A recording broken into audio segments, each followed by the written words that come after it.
नमस्ते भारत। मैं हूं कृष्णा कांत तिवारी। आजकल सोशल मीडिया पे एक नया नशा चला है, इतिहास को फोटोशॉप करने का। जैसे इंस्टाग्राम रील पर बदसूरत चेहरा भी फिल्टर लगाकर सुंदर दिखने लगता है, वैसे ही कुछ लोग देश की हार और गद्दारी को स्वर्ग का चोला पहनाकर बेच रहे हैं।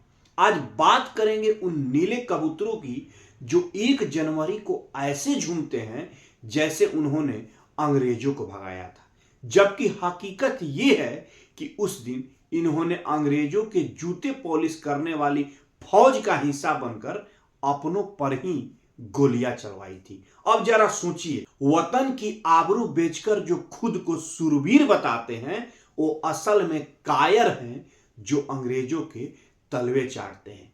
चलिए आज विजय स्तंभ की उस सफेदी को उतारते हैं जिसके पीछे गद्दारी का काला रंग छिपा है। 1 जनवरी 1818 को क्या हुआ था? अब जरा गणित को समझिए। हवा में बातें करना तो इन लोगों के लिए आसान बातें हैं, पर डेटा झूठ नहीं बोलता है। 1 जनवरी 1818 को जो भीमा कोरेगांव में युद्ध हुआ, उसमें ब्रिटिश पक्ष के यानी ईस्ट इंडिया कंपनी के 275 सैनिक या तो मारे गए थे या घायल हुए थे। अब इनके विजय स्तंभ को ध्यान से देखिए। यहां कुल 49 नाम लिखे हैं। इन 49 नामों में से केवल 22 महार सैनिक ही थे। बाकी कौन थे? बाकी थे वही मुस्लिम और यहूदी।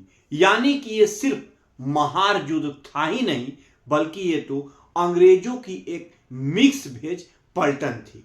भाई, इतिहास की किताब कभी खोली नहीं, बस रील देख देख कर क्रांतिकारी बन रहे हो तुम लोग।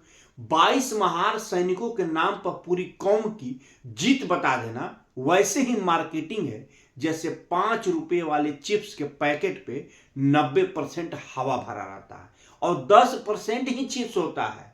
हवा ज्यादा है इसलिए असलियत कम है। और समझिए उन नीले कबूतरों की जो आज भी 1 जनवरी को शौर्य दिवस मनाने का ढोंग करते हैं। अब बात करते हैं पेशवा की सेना की।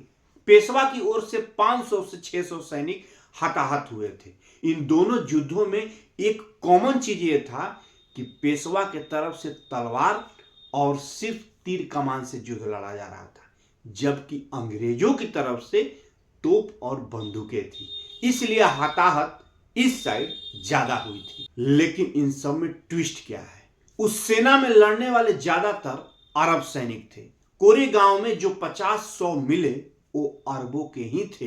अब जरा आप लोग सोचिए, एक तरफ वो लोग थे जो भारत की जमीन पर शासन कर रहे थे और दूसरी तरफ वो लोग थे जो 7 समंदर पार से हमें गुलाम बनाने आए थे। तुम किसके साथ खड़े थे?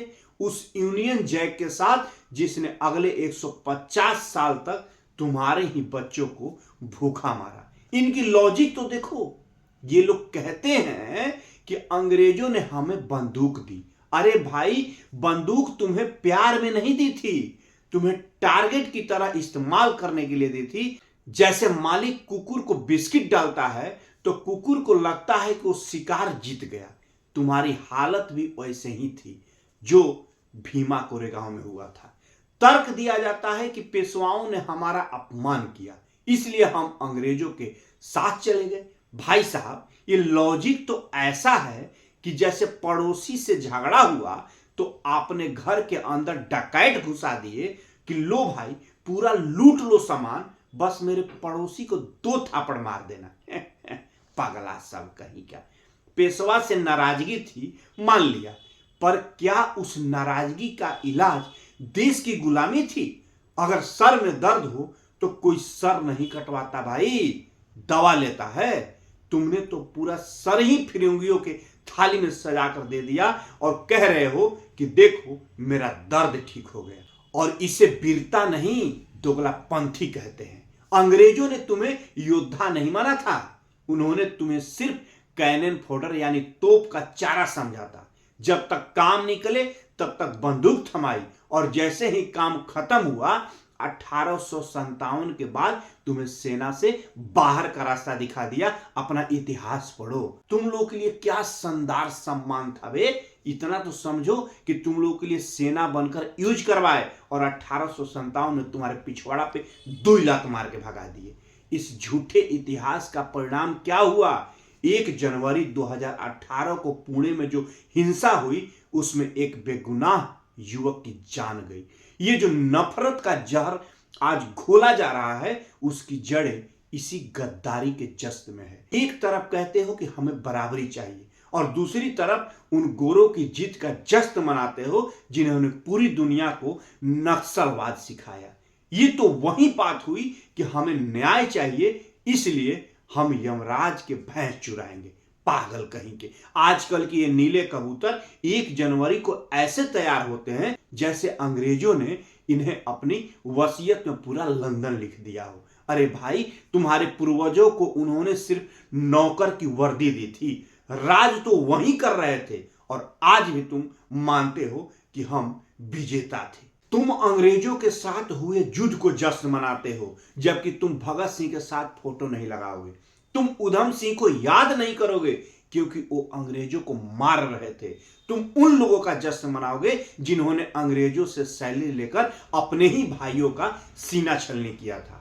अगर अपने को मारकर अंग्रेजों से वफादारी निभाना शौर्य है तो फिर मीर जाफर तो तुम्हारा सबसे बड़ा सुपरस्टार होना चाहिए। गद्दारी का जश्न मनाना कोई तुमसे सीखे और घर जलाकर पड़ोसी की जीत पर मुस्कुराना कोई तुमसे सीखे। तो भाइयों और बहनों, 1 जनवरी कोई सर्व दिवस नहीं है, यह भारत की पीठ में छुरा घुपने का सालगिरह है। इसे हम मनाएंगे गद्दार दिवस और गद्दार दिवस मनाना भी चाहिए। इतिहास गवाह है, सूरज चाहे पूरब से निकले या पश्चिम से, लेकिन गद्दार हमेशा इतिहास के कूड़ेदान में ही मिलता है।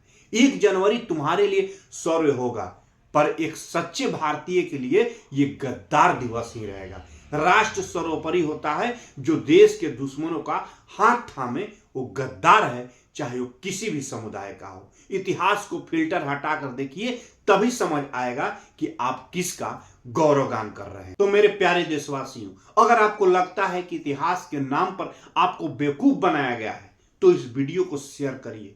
कमेंट में बताइएगा कि देश के साथ वफादारी और अंग्रेजों के साथ चाकरी करने वाला कौन था।